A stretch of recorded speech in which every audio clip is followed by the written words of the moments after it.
Bueno. Bueno, ahí está grabando, entonces, si les parece, arrancamos, total, como vamos a hacer los famosos saludos protocolares. Bueno, hola a todos, bienvenidos a la Universidad de San Isidro. Yo soy Jerónimo Biderman, soy vicerrector de Investigación y Extensión de la UCI. Hoy estamos en una jornada de celebración para nosotros porque la verdad que queríamos hacer esto hace mucho tiempo. Para las universidades, el área de divulgación en general, pero sobre todo de desarrollo y divulgación cultural es fundamental. Nosotros era una tarea que teníamos pendiente en la universidad y creemos que este es uno de los puntos de partida de lujo que podemos darnos con la presencia de Edgardo Cianciaroso, que vamos a presentar en un ratito. Así que le voy a dar la palabra a nuestro rector, al rector de la Universidad de San Isidro, el doctor Enrique del Percio, para que nos cuente también sus sensaciones. Enrique, ¿cómo andás? Hola Jerónimo, bueno, muchas gracias, pero muy de verdad, porque fue Jerónimo el que trajo esta iniciativa. Originalmente, antes de esta nueva realidad, íbamos a contar con la presencia de Edgardo en el edificio nuestro de la universidad, escuchando directamente el piano desde allá. No se pudo así, pero de todos modos, gracias a la tecnología, no solamente vamos a poder escuchar ahora a Edgardo, sino que además vamos a poder contar en YouTube con esta grabación para verla todas las veces, que seguramente van a ser muchas las que querramos volver a escuchar y a ver este video. Eh, Realmente, y ahora quiero agradecerte a vos profundamente, querido Edgardo, por tu generosidad, por venir a estar hoy con nosotros. Le comentaba en este nuevo género, ¿no? Que es la previa del Zoom, a Edgardo que él una de las actividades más lindas que tiene es algo que se llama Európera, que es recorrer las grandes óperas europeas con su explicación previa en cada uno de estos casos, y realmente creo que es una de esas cosas lindas, ¿no? Que ganas que uno tiene de que esto termine para poder disfrutar de alguna de las ediciones de Európera. Cuando Jerónimo me propuso esto hace ya un año y pico, primero que me acordé que mi vieja es profe de piano. Y me acordaba de cuando yo era chico que un amigo de mamá, un violinista judío viejito que había estado en la Alemania nazi, él comentaba cómo, bueno, y estuvo en los campos, nunca hablaba mucho de eso, pero sí él estaba en un conjunto donde había gente de todos lados y de todas las ideas. Y él decía cómo es la música la que nos une, cómo es la música la que tiende puentes y genera que sintamos todos que somos parte de algo mismo, nos sintamos realmente hermanos. Y justamente tanto Barenboim como Marta Argerich en su vida, vaya si han tendido puentes, ¿no? Entre judíos y palestinos, entre peronistas y no peronistas. Es decir, son en sí mismos un ejemplo. No siempre la música sirve para unir. Muchas veces, después que fui creciendo, fui descubriendo que la música sirve para dividir, como todo lo importante en la vida, ¿no? No se puede vivir sin amor, pero también se puede morir por amor y se puede matar por amor. Es decir, las cosas más importantes de la vida tienen esas características. Y en ese sentido, poder disfrutar hoy, gracias a Edgardo Cianciaroso, de una de las cosas más importantes de la vida, no fue un mal lapsus, quizás de la más a través de la mano de Edgardo y a través de Barenboim y de Marta Argerich, realmente creo que es un lujo. Y me encantó, Jerónimo, la palabra que elegiste para el flyer, la primera, disfrutar. De eso se trata. A veces en medio de todo esto, nos merecemos disfrutar. Así que nuevamente muchas gracias Edgardo, gracias Jero y gracias a cada una y cada uno de los amigos y las amigas que hoy nos están siguiendo. Yo me callo y me dispongo nada más que a eso, a disfrutar. Bueno, muchas gracias Enrique. Bueno, vamos a presentar formalmente a nuestro expositor para este evento que hemos llamado efectivamente Barenboim y Argerich, ¿no? Un poco la idea es, a través del Edgardo, recorrer las carreras musicales de estos dos gigantes de la música y además exponentes de nuestra argentinidad, ¿no? La vida académica ha sido muy generosa conmigo, me ha permitido viajar a distintos lugares, algunos impensados, ¿no? Donde uno, y en general viajar solo, con lo cual a uno un poco lo obliga a estar en contacto permanente con la gente de los distintos ambientes académicos y culturales en distintas partes del mundo, ¿no? Y bueno, así como los argentinos cuando viajamos nos dicen enseguida, en una época nos decían Maradona y luego nos empiezan a preguntar por Messi, a mí me ha ocurrido muchas veces que me han nombrado tanto a Daniel Barenboim como a Marta Argerich, y ahí empecé yo a sentir que efectivamente quizá nosotros no reconocíamos lo suficiente a estos gigantes de la música. Así que me parece que esta es una buena oportunidad también para de alguna manera hacer justicia en ese sentido. Así que bueno, voy a presentar a Edgardo, que es licenciado en artes musicales, profesor de música, egresado del Conservatorio Nacional de Música, es docente e investigador en la Universidad Nacional de las Artes. Desde hace más de 30 años dicta cursos y conferencias sobre apreciación musical, historia general de la música y la ópera. Bueno, su currículum es muy, muy extenso, no porque sea un hombre grande, sino por la cantidad de cosas que hizo. Así que bueno, nada, a él no le gusta que digamos esto, pero lo sabemos, uno de los máximos especialistas en música clásica y en ópera de la Argentina y de América Latina, lo vamos a decir. Así que bueno, Edgardo, para la Universidad de San Isidro es un lujo que estés con nosotros. Adelante, todo está en tus manos. Bueno, muchísimas gracias, Jerónimo, muchísimas gracias, Enrique, por esta invitación. Buenas tardes a todos. Bien, y en realidad el tema que nos convoca hoy, Marta Argerich, Daniel Barenboim, bueno, es un tema, como decía Enrique, como decía Jerónimo, para disfrutar verdaderamente. La idea entonces es acercarnos un poco a la vida y a la vida musical, sobre todo, de estas dos grandes figuras, de estos dos grandes nombres de la música argentina, pero ya desde hace varias décadas de la música internacional.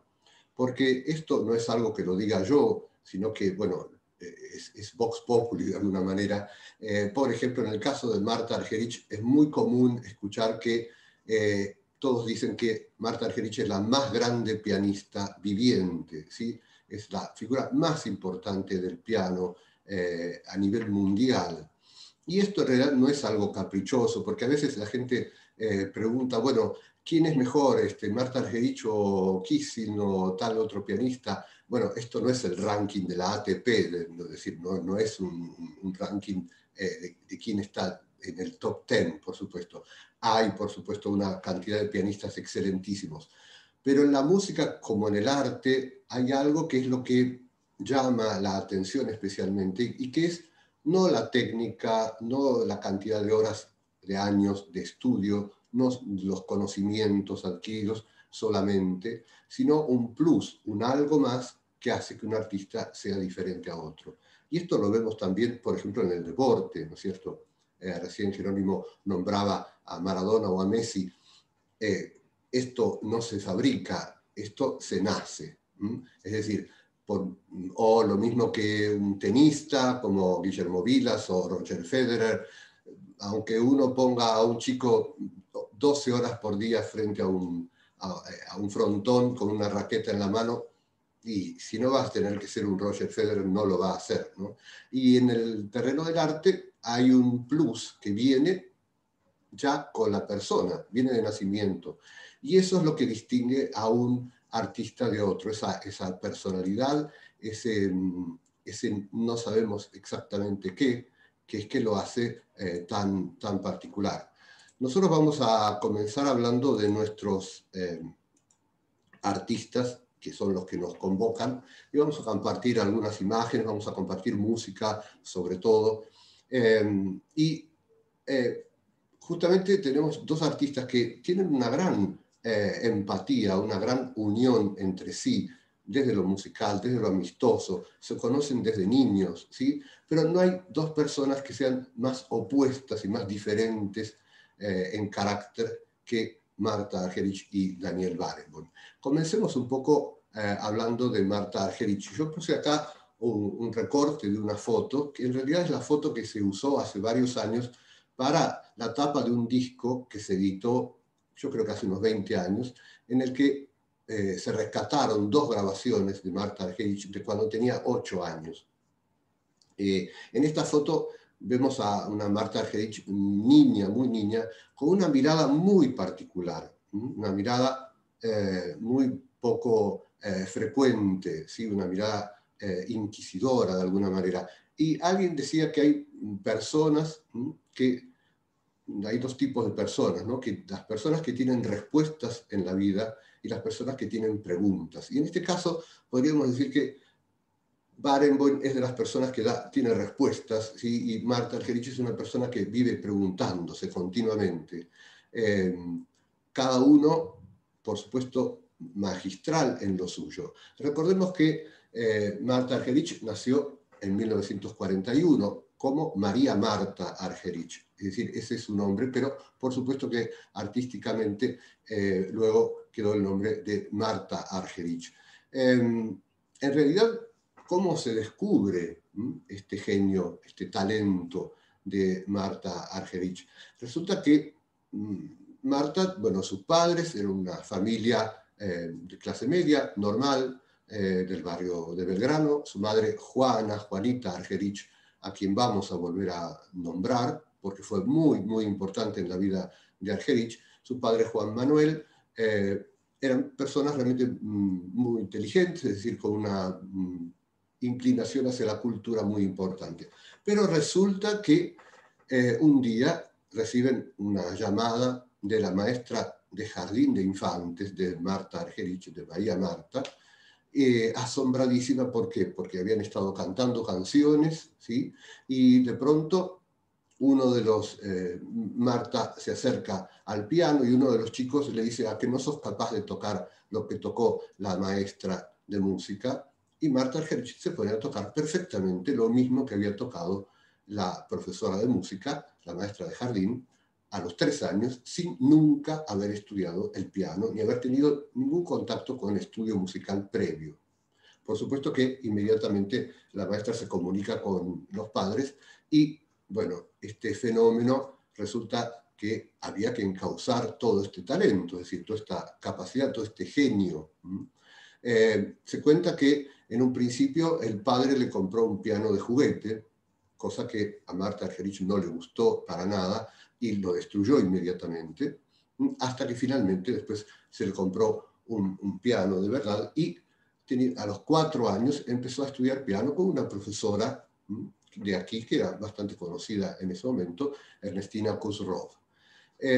Argerich no recuerda con mucho cariño esa época porque parece que esta profesora tenía una manera de ser que no cuadraba mucho con la personalidad de Argerich, que ya siendo muy niña, ¿sí? Era una chica con un carácter bastante fuerte, pero al mismo tiempo muy introvertida, muy introvertida.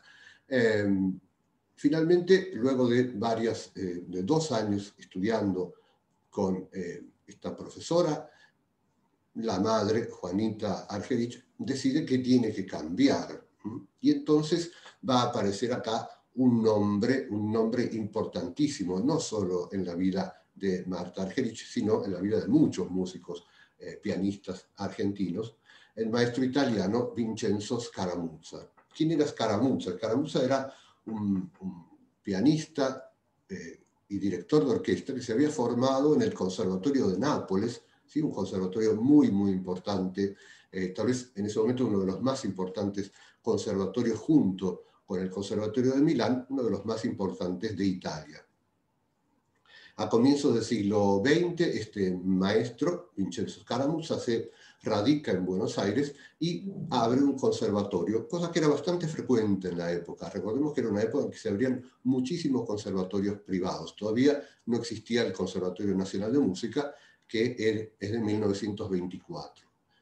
Bien, finalmente, después de una entrevista de la famosa madre de Marta Argerich, Juanita, Marta empieza a estudiar con Scaramuzza. En realidad, bueno, Scaramuzza ve inmediatamente todo el gran talento que tiene esta niña y va a trabajar con ella muy intensamente porque le va a exigir de una manera realmente como si fuera un adulto. Y se entabla una relación bastante particular, porque Argerich se siente realmente muy exigida, pero al mismo tiempo esto le da mucho coraje para enfrentar el dificilísimo repertorio que este maestro le ponía a una niña que empezó a los 5 años. Recordemos que a los 6 años Martha Argerich ya tocaba sonatas de Mozart, sonatas de Beethoven, valses de Chopin, estudios de Chopin. Es decir, que tenía 6 años y tocaba como un adulto. Además, las clases eran 2 o 3 clases semanales, y en el interín Marta tenía que estudiar muchas horas por día el piano y luego ir y llevarle de una clase a la otra todas obras nuevas al maestro.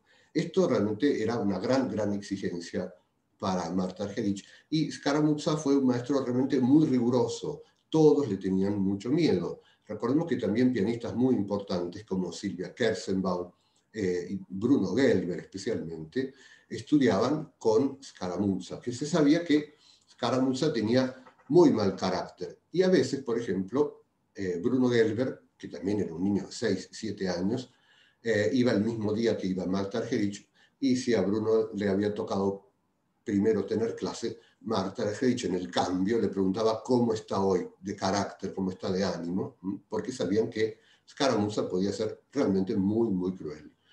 Argerich después, muchos años, muchas décadas después, contaba algo bastante gracioso, que es que cuando el maestro le decía cosas muy duras, porque él esperaba más de ella, y eso que Marta Argerich daba muchísimo, ella dice que se concentraba en una verruga que tenía el maestro en el labio superior, entonces que miraba esa verruga muy fijamente para no llorar.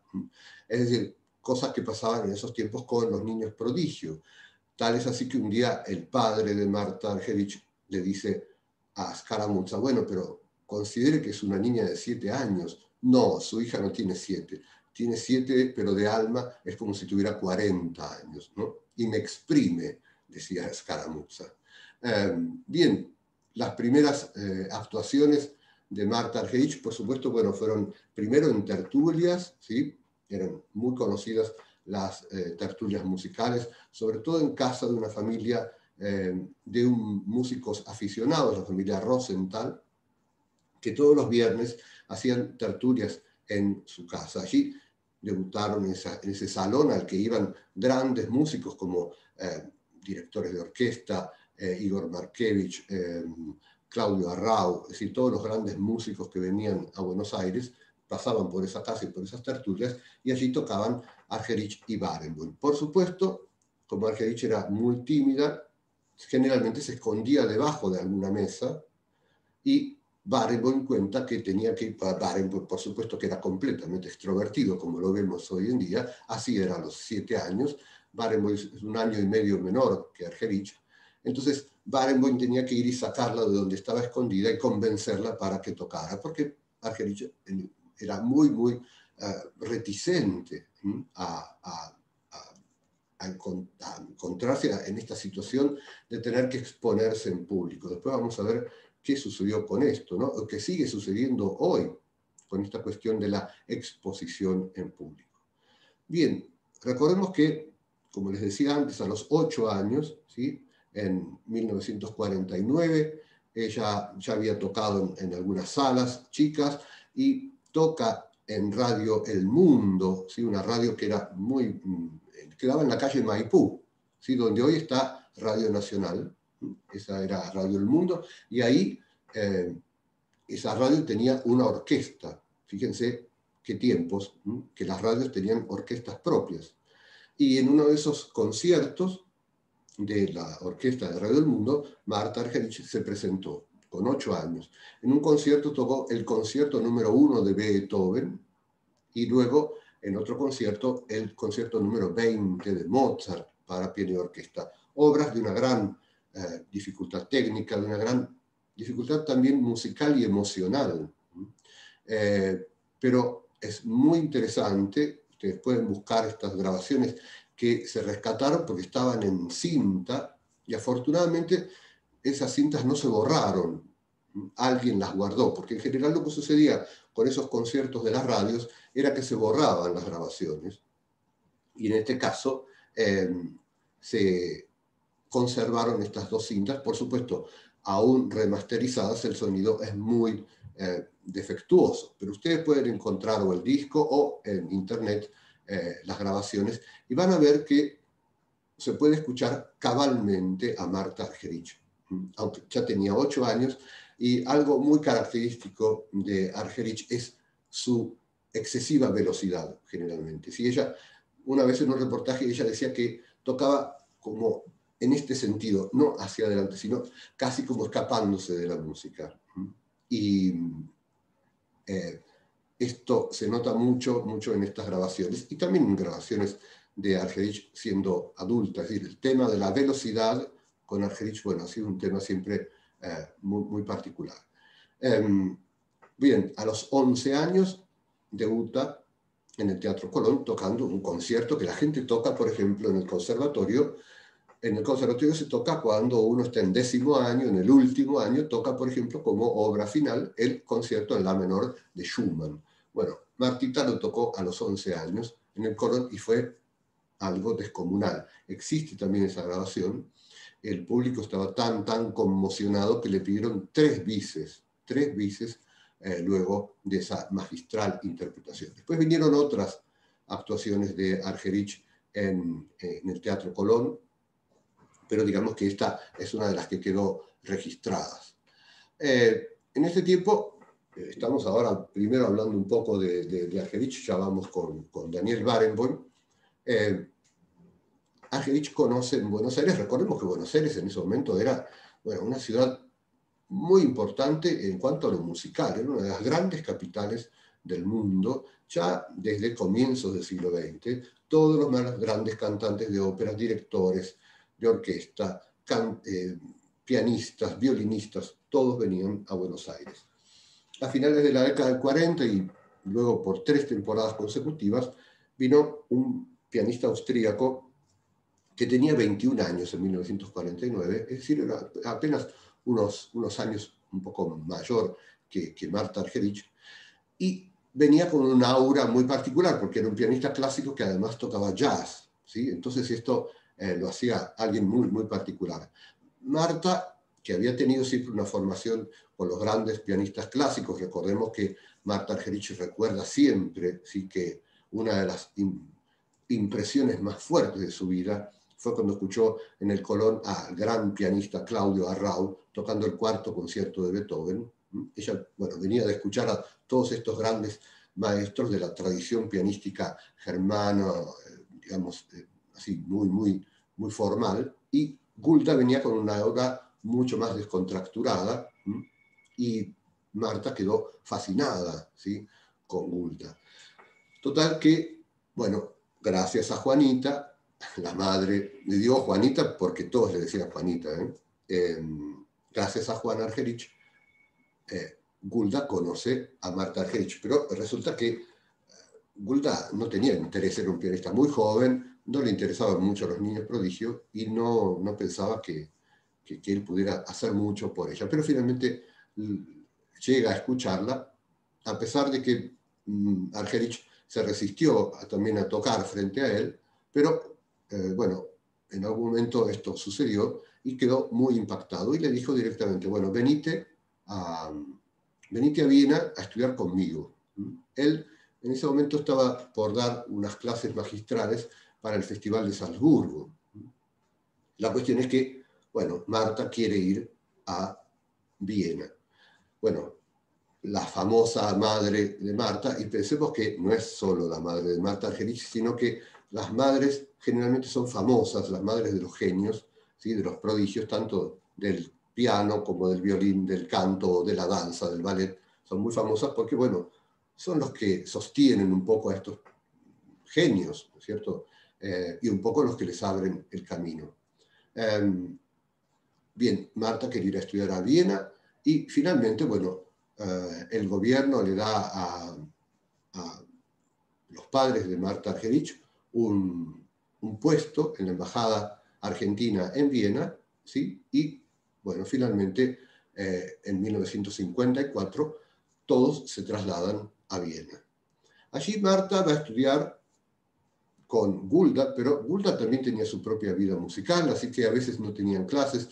En fin, ahí empieza un pequeño desorden en la vida musical de Marta Argerich, que no... Aquí vemos, por ejemplo, una foto de ella con Gulda, y ustedes pueden observar que todavía no era la imagen característica de Argerich con su famosa cabellera, que es casi como una marca registrada, ¿no es cierto? Entonces, todavía aquí la vemos muy, muy influenciada. Y ella dice, bueno, yo en ese momento tocaba igual que Gulda, lo copiaba. Bien, finalmente Gulda no puede seguir dándole clases y Argerich se va a trasladar después de 1 año y medio a Ginebra. Allí encuentra en Madeleine Lipati, una gran pianista, esposa de un gran pianista de origen rumano, Dinu Lipati, que había sido realmente una de las grandes figuras de la música del piano, ¿sí? de la primera mitad del siglo XX, ya fallecido en ese momento cuando Marta va a Ginebra, y allí estudia con Madeleine Lipati, quien le da realmente un gran apoyo, cosa que Marta necesitaba mucho, ¿sí? Porque era una persona que tendía, digamos, a no tener un gran aprecio por su carrera pianística, a exponerse. Ella toda la vida dijo, yo amo la música, pero mi carrera no me gusta. Pero hay algo más fuerte que ella que hace que todavía hoy siga tocando, y tocando como lo hace. En ese momento también conoció a Nikita Magalov, un gran pianista de origen ruso, que fue también muy, muy importante en la formación de Argerich, sobre todo para su cultura. Y vamos a decir algo, tanto Daniel Barenboim como Marta Argerich, o como tantos otros genios, es decir, Argerich, por ejemplo, no fue a la escuela, fue muy poco tiempo a la escuela, pero luego aprendió, ¿sí? Claudio Arrau, yo lo nombré antes a Arrau, una de las cosas que dice Claudio Arrau, que era una persona cultísima, que hablaba 5 idiomas y además había leído toda la filosofía, toda la literatura, él decía, bueno, yo no, por suerte nunca tuve que ir a una escuela, decía Arrau, ¿sí? Y en realidad en el caso de Argerich esto era imposible, pero Argerich leía muchísimo, ¿sí? Tenía 12 años y devoraba novelas de Tolstoy, los grandes escritores como André Gide, en fin, todos los grandes clásicos de la literatura.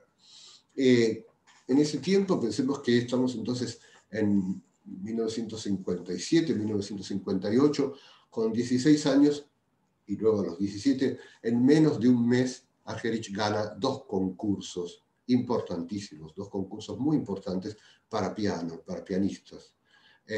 Uno en Italia, el concurso Busoni en Bolzano, y luego el gran concurso de Ginebra.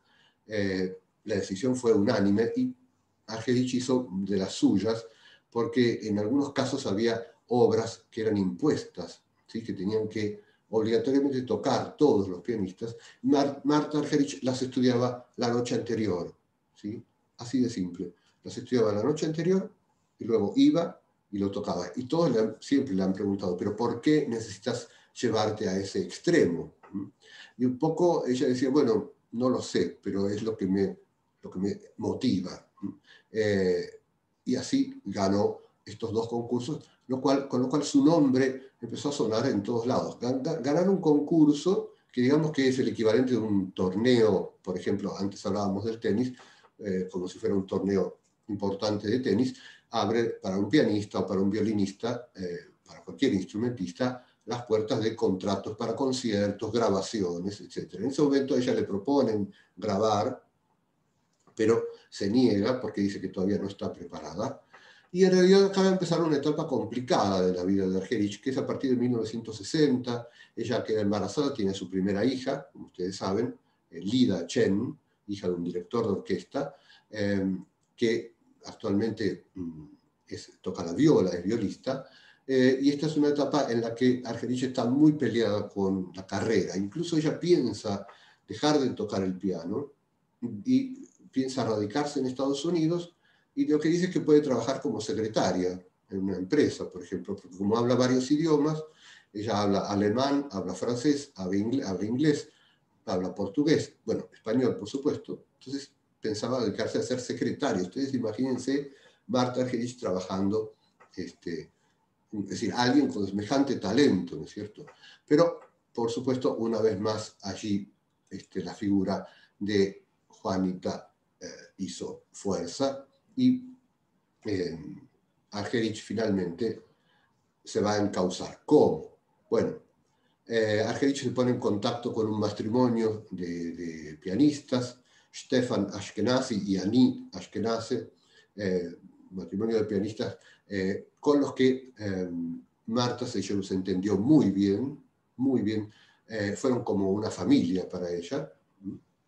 Recordemos que Marta tenía 22, 23 años y esta compañía, esta ayuda la preparó para tal vez el momento más importante de su vida, que la lanzaría definitivamente a la fama.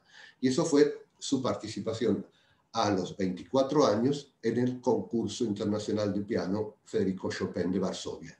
Digamos que el concurso Chopin es el Wimbledon, ¿sí? Estamos con el tenis hoy, el Wimbledon de los concursos para piano. Es un concurso que se hace cada 5 años y hay que tocar exclusivamente obras de Chopin. Hay una primera prueba. El jurado, ustedes fíjense, el jurado son 21 pianistas, 21 maestros de todo el mundo, básicamente de Polonia, pero también de Rusia, de Alemania, de Francia, de todo el mundo, y se hacen 4 pruebas diferentes. Una primera eliminatoria y luego 3 pruebas más, y en la última hay que tocar un concierto de Chopin con piano y orquesta.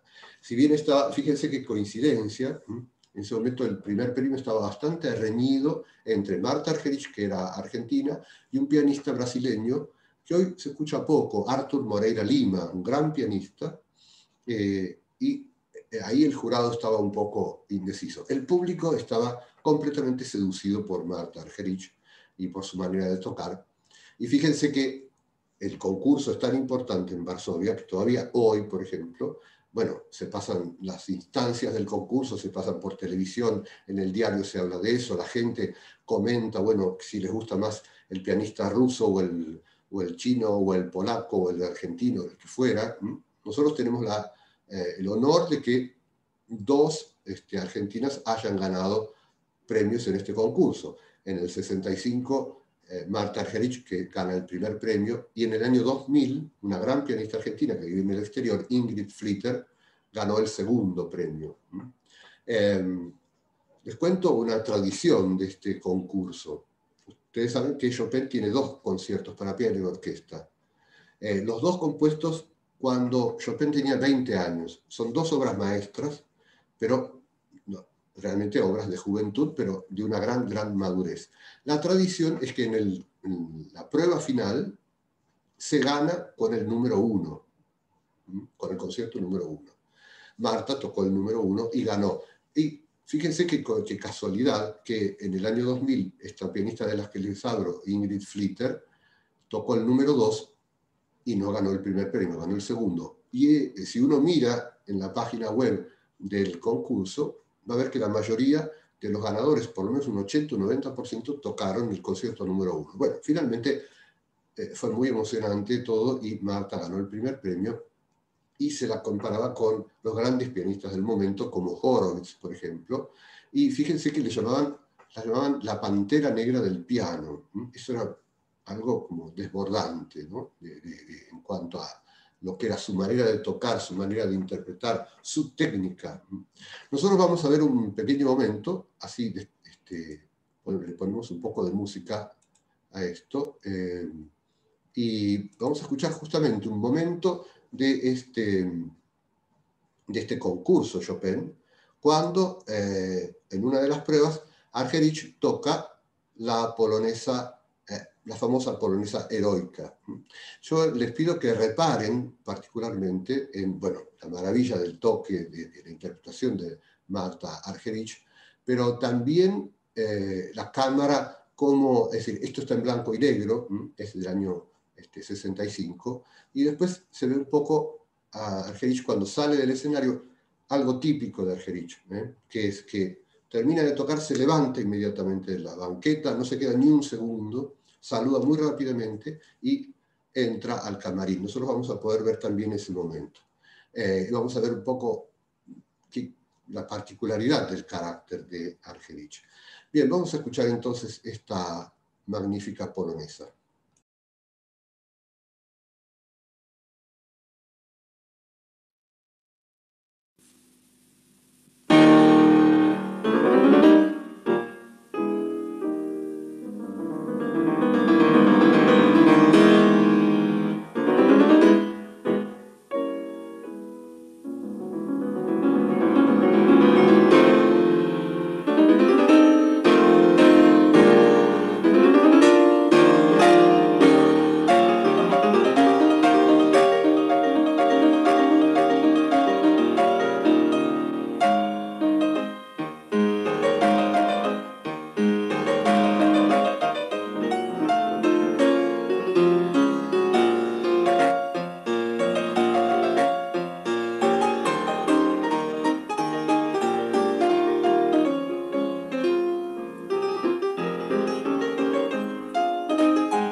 no tenía sonido, perdón.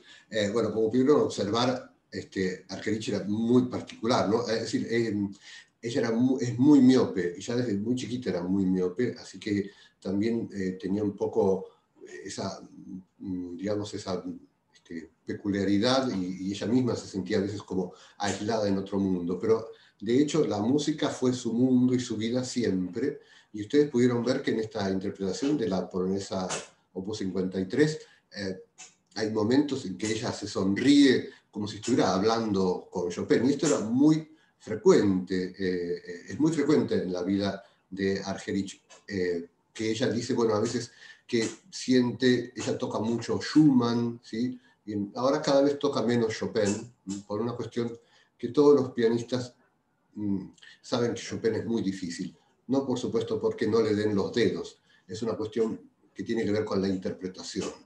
Chopin, y al igual que Mozart, por ejemplo, requiere un tipo de interpretación muy medida, muy sobria, es decir, que tenga pasión, pero que no se exceda. Si lo comparamos con otro pianista contemporáneo de Chopin, por ejemplo, con Franz Liszt, ¿sí? Liszt, yo siempre digo, Liszt es aguantador. Si uno exagera un poco la expresión en Liszt, ¿sí? Liszt aguanta. Chopin se rompe, ¿eh? Pasa lo mismo con Mozart, ¿sí? Entonces, en ese momento, claro, Argerich es reconocida como, a partir de este concurso, como una de las grandes intérpretes de Chopin, y por supuesto que esto implicaba contratos, bueno, conciertos, ¿sí? Grabaciones, en fin, entrar a un mundo que Argerich, una vez más, no estaba muy segura de si todo este mundo de adulación, de fervor del público, de, digamos, de las discográficas, las salas de conciertos. Hay algo que a Argerich nunca le gustó, y esto lo decía su hermano. El hermano de Argerich dice, a Marta hay dos cosas que no le gusta, que la adulen o que le toquen el pelo. Es decir, eso nunca, es decir, marca un poco cómo es la personalidad de Argerich, que no le gusta la exposición. Pero vamos a seguir con eso luego, vamos a hablar un poco de nuestro amigo Barenboim, ¿sí? Ustedes vieron que le dediqué mucho tiempo, es cierto, a Marta Argerich. Lo que pasa con Marta Argerich es que es una personalidad que genera una especie de idolatría. Yo he podido, todos la hemos escuchado, yo he estado en conciertos donde la gente, cuando Argerich pone un pie en el escenario, ya la ovación es descomunal, es gritos, aplausos, patadas en el piso, el público se pone de pie, ya antes de que ella hiciera nada. Es decir, que Argerich, alguien dijo alguna vez, bueno, ella es como si fuera una estrella de rock, genera esa pasión, esa idolatría de alguna manera. Bueno, podemos ver esta foto de Daniel Barenboim, que ya aquí es un preadolescente, podríamos decir, y vemos a alguien completamente diferente, como les decía al comienzo, a la persona, en cuanto a personalidad, a lo que es Marta Argerich. ¿Sí? Alguien completamente franco, muy seguro de sí mismo, abierto, ¿sí? sin ningún tipo de complejo y sin ningún tipo de, digamos, de traba en cuanto a mostrar su arte. Recordemos que Barenboim nació también aquí en Buenos Aires, por supuesto, un año y medio casi después, un año, sí, un poco después que Marta Argerich, así que es un año y algunos meses menor, y también desde muy chico demostró realmente tener cualidades para el piano, para la música, muy, muy fuera de lo común, digamos ya a los 4 años. Y Barenboim venía de una familia de músicos, ¿sí? Sus padres,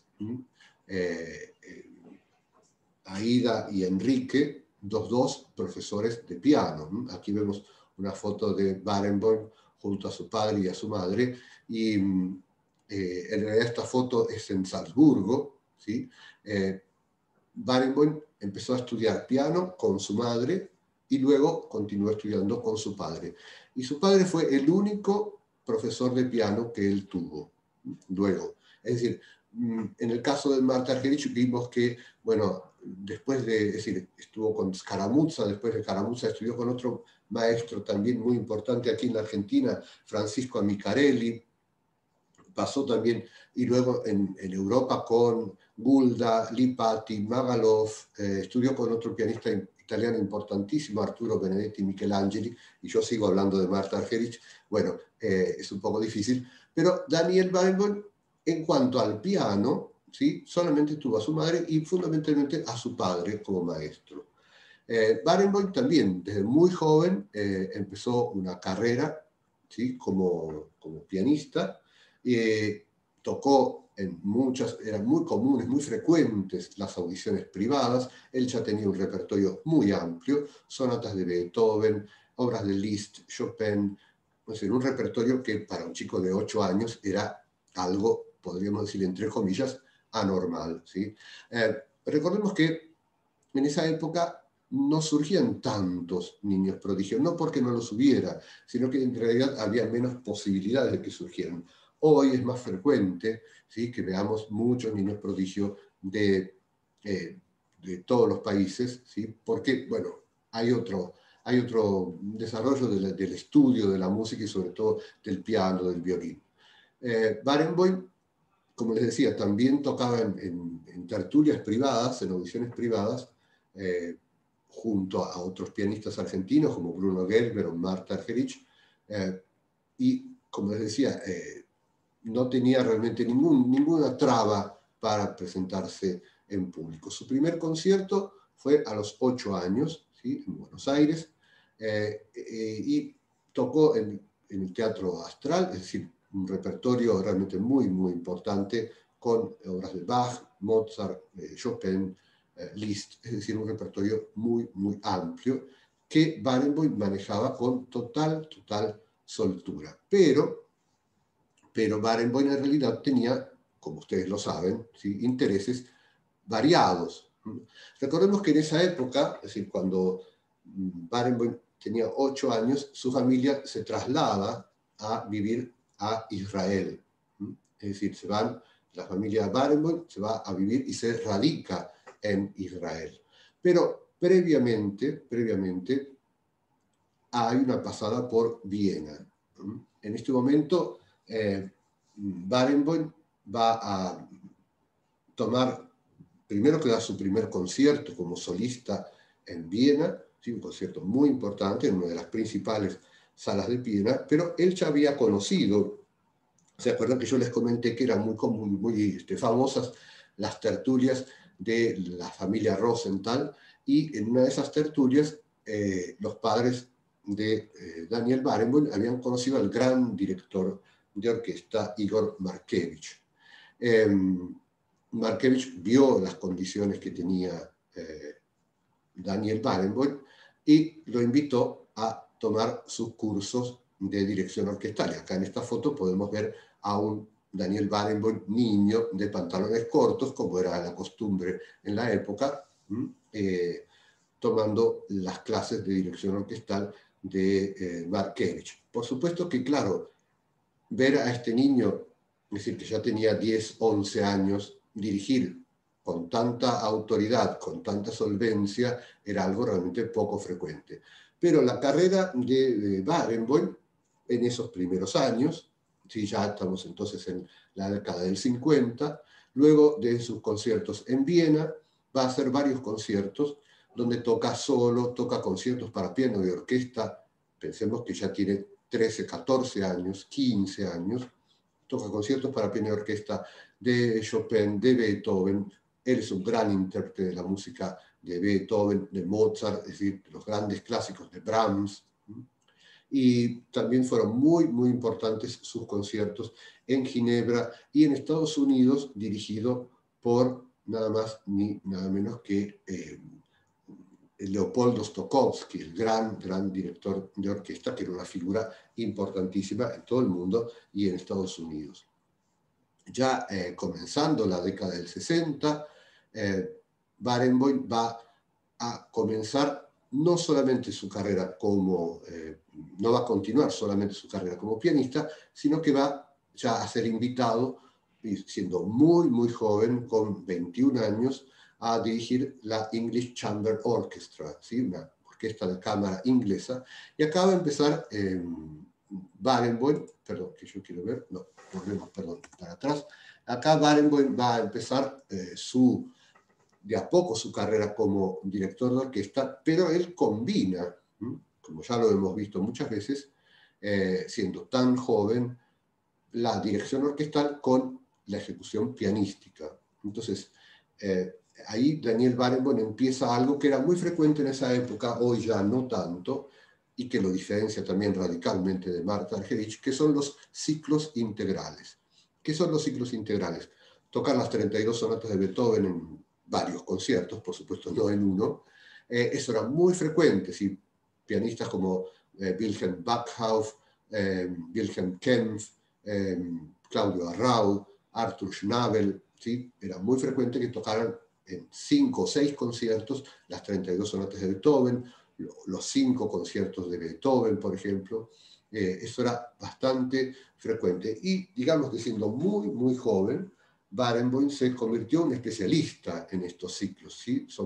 Quedaron registradas sus grabaciones como intérprete y director de todos los conciertos de Mozart para piano y orquesta, y hay por lo menos 3 versiones en vivo grabadas. La última es de hace unos 15 años en la ópera de Berlín, Ópera Estatal de Berlín, con las 32 sonatas de Beethoven. Algo que no es muy frecuente. Ustedes fíjense además que Barenboim es un pianista y un director de orquesta que toca todo de memoria, por supuesto, y él dirige de memoria. Hemos visto DVDs, filmaciones de Daniel Barenboim dirigiendo, por ejemplo, Parsifal o Tristán e Isolda de Wagner de memoria. Esto realmente nos pone frente a una persona que tiene una capacidad enorme.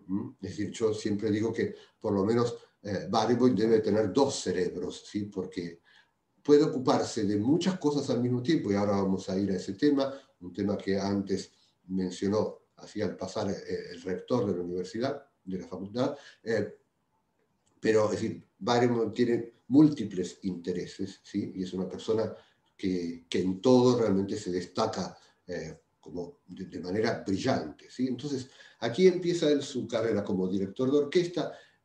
Pocos años después ya va a tener la dirección de la Orquesta Sinfónica de Chicago, la Orquesta de París, ¿sí?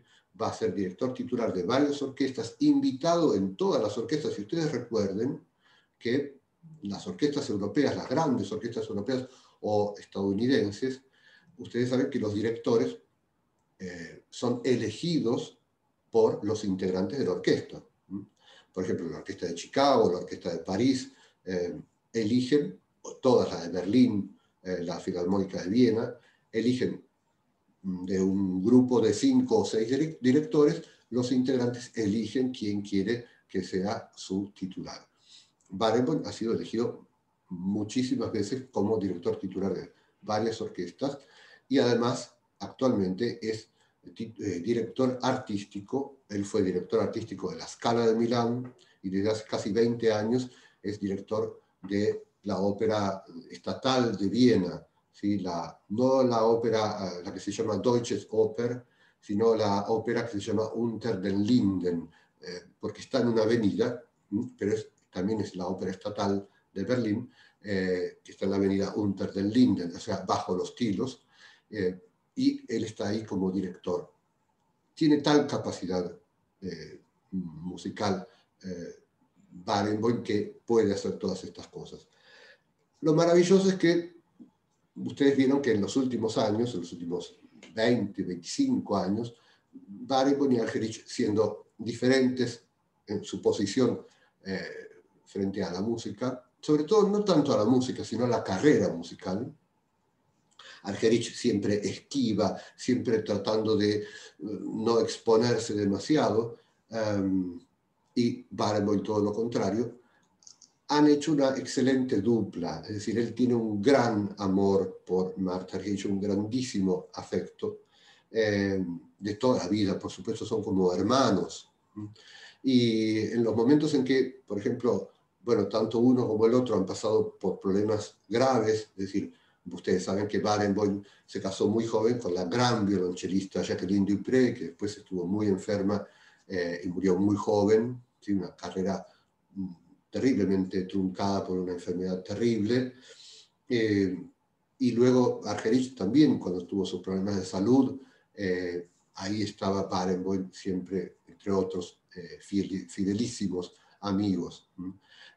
Bueno, siendo tan diferentes, digamos que hay una gran unión entre ellos y es muy interesante ver cómo, bueno, alternan conciertos tocando a 4 manos o a 2 pianos, obras pensadas para 2 pianos, para piano a 4 manos, o también en él como director y ella como solista.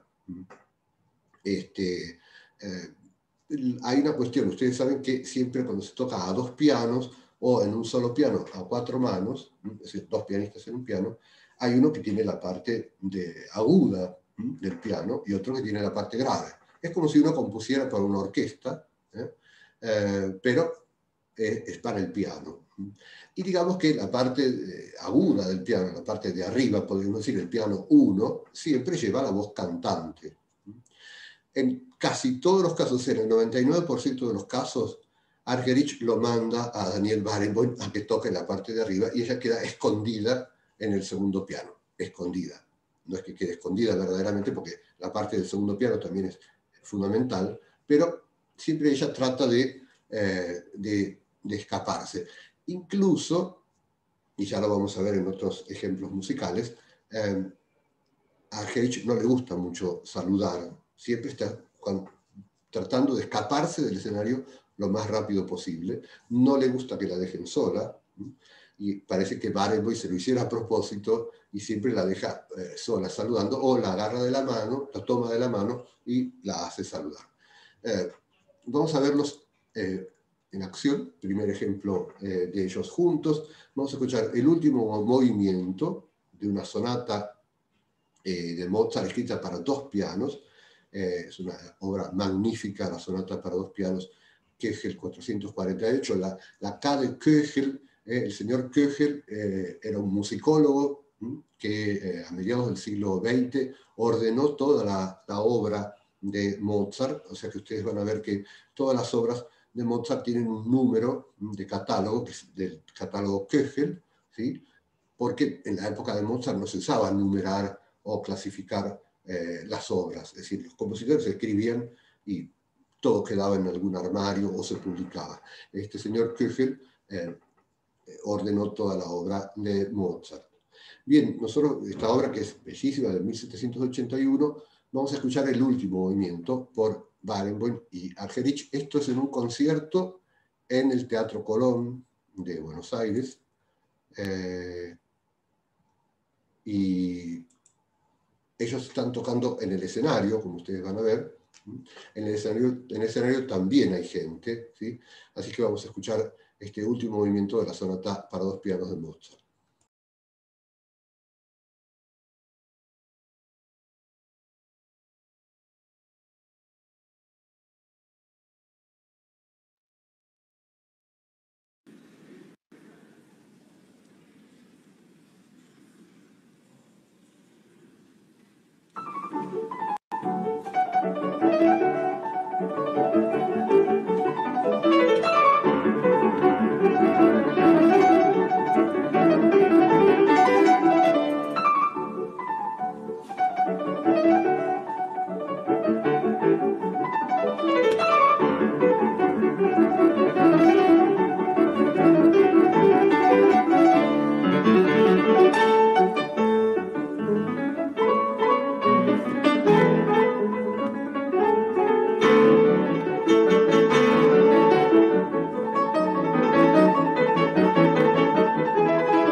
Bueno,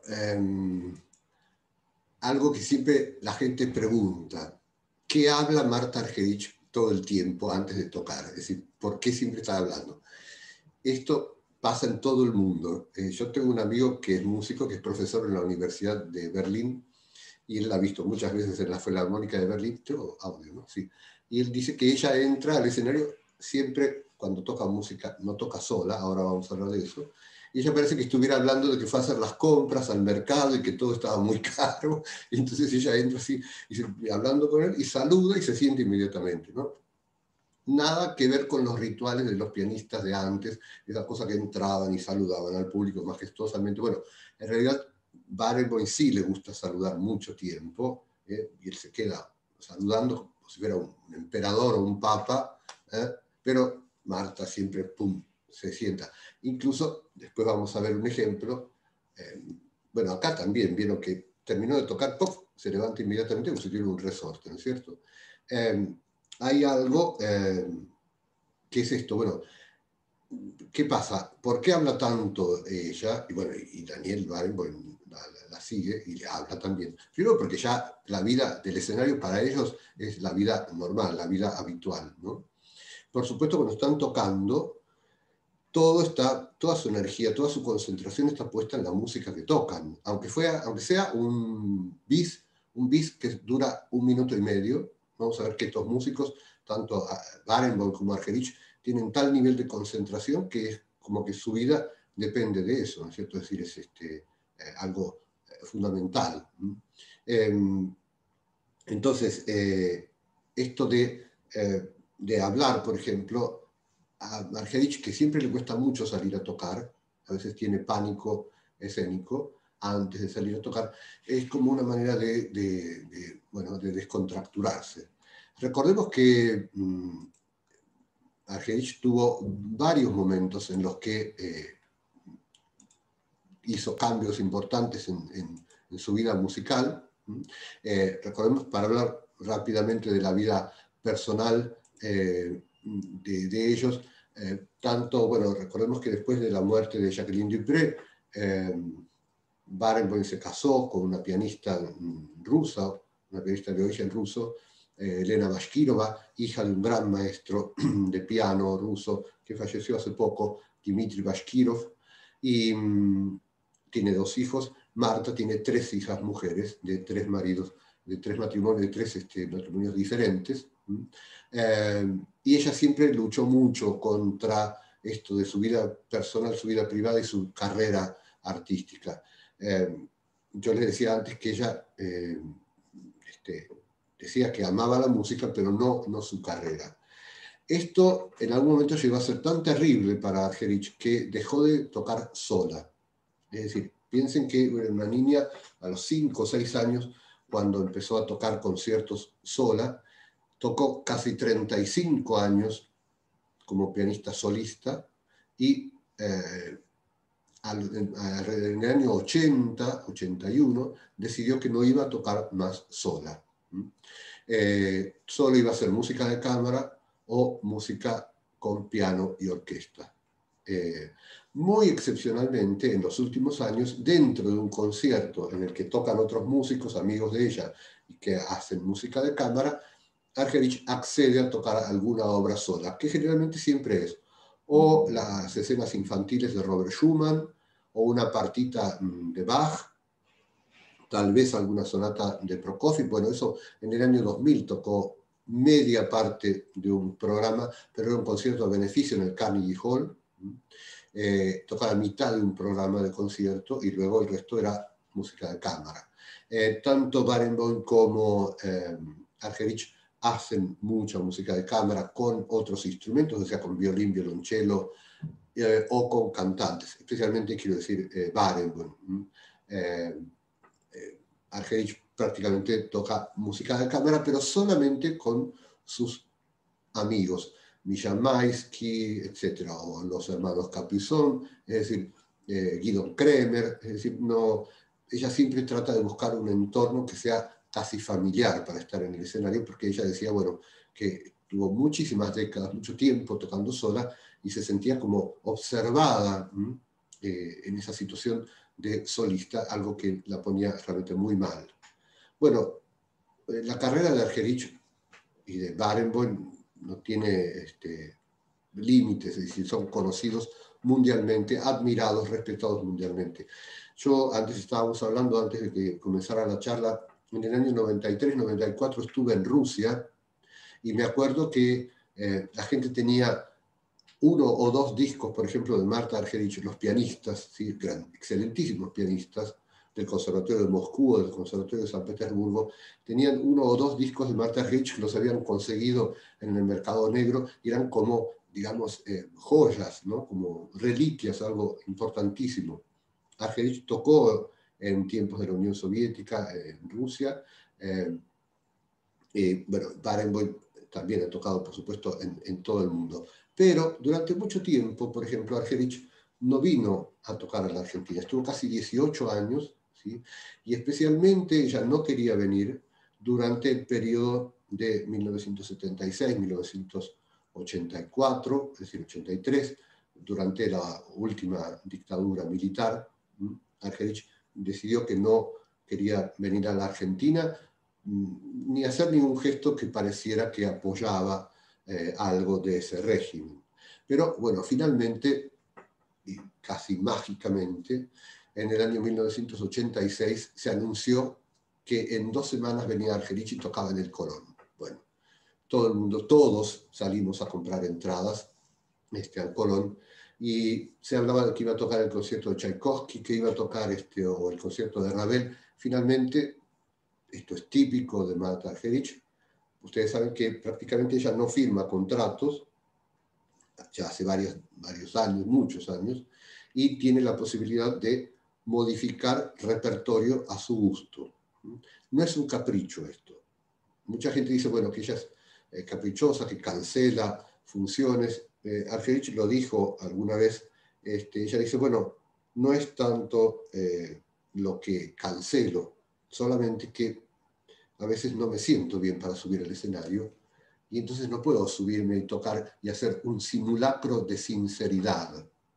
Y esta es la palabra clave.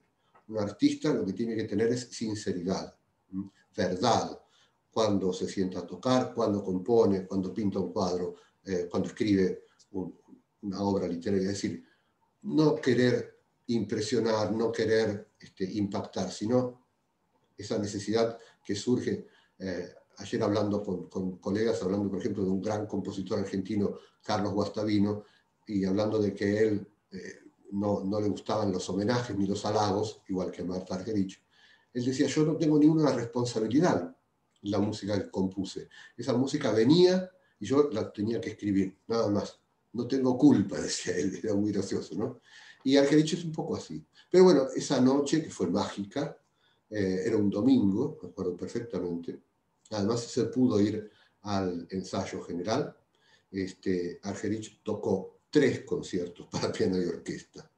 El director era un gran director argentino, Simón Blech, y se había armado una orquesta que era un poco una mezcla entre la Filarmónica de Buenos Aires y la Orquesta Sinfónica Nacional. Tocó el concierto número 2 de Beethoven, un concierto que ya tocaba desde los 7 años, el número 1 de Liszt, también muy joven, y el 3 de Prokofiev. Les cuento una anécdota del concierto 3 de Prokofiev. Y después vamos a hablar 2 minutos de las interpretaciones de Argerich, ¿no? Porque uno dice, bueno, tiene 80 años y sigue tocando el 2 de Beethoven, el 1 de Liszt, no está cansada. Mágicamente, no mágicamente, es decir, Argerich tiene algo que deja las obras, luego las toma de nuevo, y siempre es como si fuera una primera vez. Es decir, se mantiene muy pura en ese sentido. Si no siente que puede tocar un autor, no lo toca. Y puede tocar por 100ª vez el concierto número 2 de Beethoven y uno siempre va a escuchar algo nuevo. Esto pasa también con la lectura de un director de orquesta. Es decir, que siempre, yo me acuerdo en un reportaje, mostraban, mejor dicho, una orquesta que dirige Barenboim, la orquesta del Diván de Oriente y Occidente. Entonces, Barenboim le dice a los jóvenes de esa orquesta, que ustedes conocen, pero ahora vamos a hablar un momento, les dice, bueno, olvidemos todo lo bien que hicimos, todo lo que salió bien el año pasado, era la nueva temporada de ensayos y de conciertos, dice, olvidemos lo que salió bien y recordemos y trabajemos sobre lo que no salió bien, ¿sí? Un artista de este nivel, Barenboim, Argerich, jamás escuchan sus propias grabaciones, nunca. ¿Por qué? Porque no quieren intoxicarse queriendo repetir algo que en algún momento salió bien, y el terror, no terror, bueno, es decir, el peligro es querer hacer una mueca, una imitación de lo que uno hizo alguna vez bien. Si acá hay docentes, o ustedes si han estudiado, de los que han estudiado, habrán visto que siempre se habla de algún docente que siempre durante 30 años da la misma bibliografía, ¿sí? Y comienza sus clases con el mismo chiste. Eso es terrible en el arte, ¿no es cierto? Bueno, es terrible en general. Pero le decía, con respecto al 3 de Prokofiev, que Marta lo aprendió en París, ella vivía con otra pianista argentina, compartían un departamento, y esta pianista estaba estudiando el 3 de Prokofiev.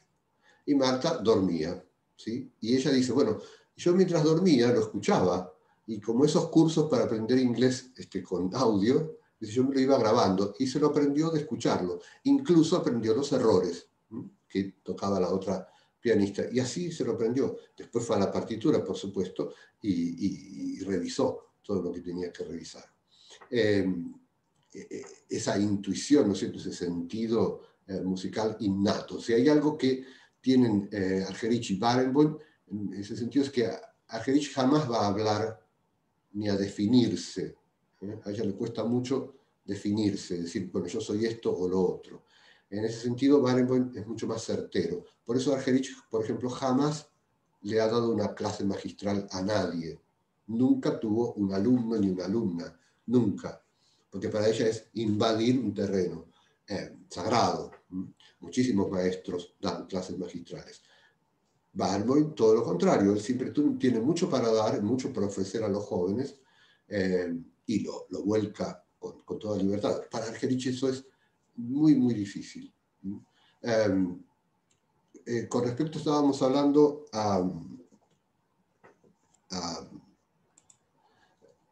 perdón, seguimos de largo. Estábamos hablando entonces de Barenboim y de su orquesta, la orquesta del Divan de Oriente y Occidente. ¿Por qué tiene este nombre esta orquesta? Bueno, seguro muchos de ustedes lo sabrán. Decíamos que tanto Barenboim como Argerich son personas muy cultas, que han leído mucho. Barenboim es un hombre con muchas lecturas filosóficas, literatura, y un hombre muy comprometido políticamente y musicalmente. En 1999 él crea esta orquesta a la que le pone el nombre de una obra literaria del gran escritor alemán del siglo XVIII, Johann Wolfgang Goethe. ¿Sí? Esta Divan de Oriente y Occidente de Goethe es una recopilación de poemas del cercano Oriente, poemas persas, poemas árabes y poemas de suyos propios y de otros escritores alemanes. En persa, nos explica Goethe, que en persa la palabra divan quiere decir recopilación. Hay otra palabra, porque a mí ahora no me viene, recopilación, en este caso, de poemas. ¿Sí? Pero lo importante es esta unión entre el Oriente Medio y el Occidente. ¿Por qué? Porque desde tiempos inmemoriales, ¿sí?, siempre ha habido tremendas luchas entre Oriente Medio y Occidente, ¿sí? Recuerdan ustedes las invasiones del Imperio Otomano, etc. Y lo que intenta Barenboim es poner un puente, o mejor dicho, más que un puente, crear un lugar en el cual jóvenes israelíes, jóvenes palestinos y de otros países árabes y también de otros países de Occidente puedan convivir sin problemas. Él dice, yo no sé si Barenboim dice, no sé si el problema entre Israel y Palestina tiene solución. Lo único que sé es que cuando están acá, tocan juntos y todo es armonía.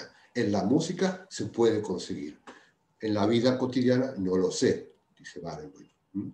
Él viene trabajando, él hizo este proyecto con un escritor también de origen palestino, Eduardo Said, y es un gran, gran emprendimiento. Ustedes saben que esta orquesta tiene su sede en España, en Sevilla. Además de los ensayos, este proyecto incluye, ¿sí?, reuniones, conferencias, trabajos en equipo justamente para poder, digamos, congeniar a todos estos jóvenes talentosísimos de orígenes tan diferentes y además con problemas ancestrales, ¿sí?, de relación, ¿sí?, entre un pueblo y otro. Realmente Barenboim es una persona con un gran, gran sentido humanista. Y como les decía antes, no tiene límite su capacidad de trabajo. Yo me acuerdo que hace unos años, él vino aquí con la orquesta del Divan de Oriente y Occidente, y a las 5 de la tarde había un concierto en la sala grande del Teatro Colón, con el primer acto o el segundo acto, perdón, ahora no me acuerdo, de Tristán e Isolda. Es decir, fragmentos, un concierto que duró prácticamente 1 hora y media. Pero lo interesante era que Barenboim estaba dirigiendo ahí a las 5 de la tarde, pero antes, a las 11 de la mañana, había habido un concierto al aire libre con estos jóvenes. Después del concierto, al que había que llevar los instrumentos, los atriles, los chicos, cuidarlos además, porque ustedes saben que es riesgoso. Y Barenboim se arriesga a veces, no por venir aquí, pero a veces a ir a otros países árabes, etc., ¿no? Entonces, había hecho ese concierto al aire libre con estos chicos a los que había que llevar a los instrumentos, luego darle de comer a los chicos, que descansen. A las 5 de la tarde los chicos estaban tocando en el Teatro Colón con grandes solistas de la Ópera de Berlín, Waltraud Mayer y René Pape, entre ellos. Y a las 7:30 de la tarde, en el Salón Dorado del Colón, Barenboim daba una conferencia sobre el tema de la orquesta del Divan. Es decir, que este hombre, y les estoy hablando no hace 30 años, estoy hablando de hace 6 o 7 años, tiene una energía desbordante. Bueno, muy bien, creo que vamos cerrando, y entonces para cerrar nuestra charla de hoy, vamos a escuchar el final de, si ustedes tienen tiempo, son 15 minutos de música. Vamos a escuchar los 2 últimos movimientos del concierto para piano y orquesta número 1 de Tchaikovsky. Esto es en el Festival de Salzburgo en el año 2019, bastante reciente. La orquesta del Divan de Oriente y Occidente en el Festival de Salzburgo, Marta Argerich como solista, y entonces, bueno, un gran, gran concierto. Van a ver que el público después, el público de Salzburgo, que está acostumbradísimo, por supuesto, a escuchar grandes intérpretes, el fervor en los aplausos es realmente muy, muy notable. Bueno, escuchamos este final y nos vemos luego para despedirnos.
una gran versión de estos dos últimos movimientos del concierto número 1 de Tchaikovsky, una realmente magnífica versión, es bastante reciente, como les decía, porque es del 2019, y bueno, como pudieron ver, siempre Argerich, bueno, ellos dos hablan siempre mucho, y Argerich, que no quiere quedarse sola, pero Barenboim la manda, y ella pone un poco una cara de fastidio, pero bueno, y vieron el fervor del público de Salzburgo. Ustedes si han estado en Austria o en Alemania escuchando un concierto, la gente en general espera por lo menos 30 segundos antes de aplaudir. Acá se lanzaron inmediatamente a aplaudir después de la última nota, ¿no? Es decir, estos músicos generan realmente un gran fervor.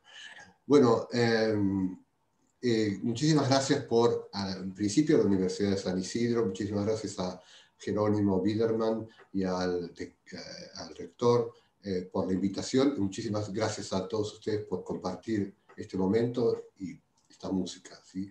Si alguien quiere hacer algún comentario, por supuesto, es bienvenido. Muchísimas gracias, Jerónimo. Gracias Edgardo. Bueno, había algunos saludos ahí. Bueno, si alguien quiere hacer, como decía Edgardo, algún comentario, este es el momento. Pueden abrir el micrófono. Bueno, buenas noches.